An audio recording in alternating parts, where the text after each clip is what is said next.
Bonsoir Nicolas Sarkozy. Hier soir, c'était Jacques Cheminade qui était là. Il vous a laissé une petite question de 20 secondes. Nicolas Sarkozy, vous avez déclaré « Nous venons de sortir de 4 années de crise ». Est-ce bien sérieux?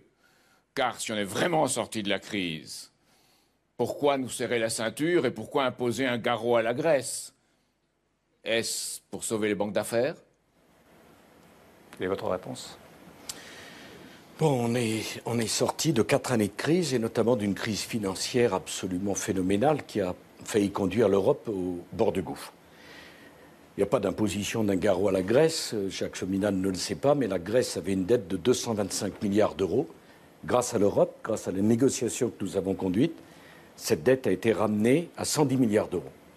L'euro n'a pas explosé, la situation financière est redevenue calme, ça ne veut pas dire qu'il n'y a pas de problème. La bourse replonge, là, il y a beaucoup d'inquiétudes. Oui, non, mais il y a des inquiétudes, bien sûr, mais je pense que le pire de la crise financière est derrière nous. Il reste à gérer les conséquences d'une crise économique, et la crise économique a été créée par la crise de confiance venant de l'incertitude sur l'euro. Vous savez que moi, je crois en l'Europe, je crois en l'euro. On a tout fait pour sauver la Grèce, c'est un pays de 9 millions d'habitants. Vous imaginez ce que cela aurait représenté si la Grèce avait fait faillite. Les réactions en cascade. Cette partie-là, me semble-t-il, cette page est tournée.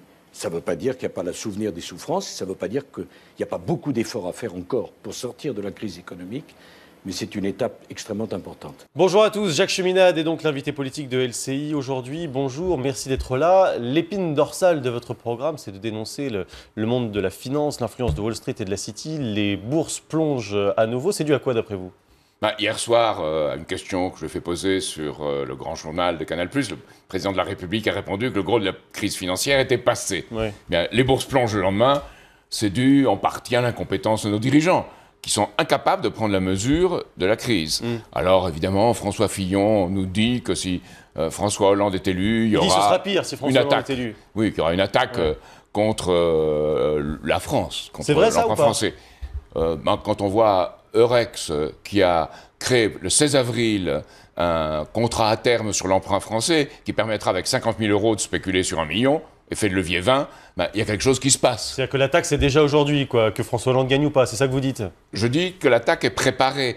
Par nature, ces institutions, de la City, de Wall Street, jouent contre les États-nations. Elles n'en veulent pas. Elles veulent un pouvoir qui les dépasse, un empire financier. Enfin, les marchés n'ont pas forcément envie que les économies s'écroulent, elles n'ont rien à y gagner. Si, pas les marchés. Les marchés, c'est une abstraction. Oui. Il y a des intérêts en place qui savent que l'Europe se décompose, que le système financier et monétaire international se désintègre. Oui. Et ils veulent préserver un pouvoir qui leur est propre par tous les moyens. La France va se retrouver comme l'Espagne? J'en sais rien. La France doit résister. Oui. Moi, j'essaye de faire un appel à la résistance de la France. Ma campagne, c'est pour sensibiliser l'opinion à ce qui va nous tomber dessus.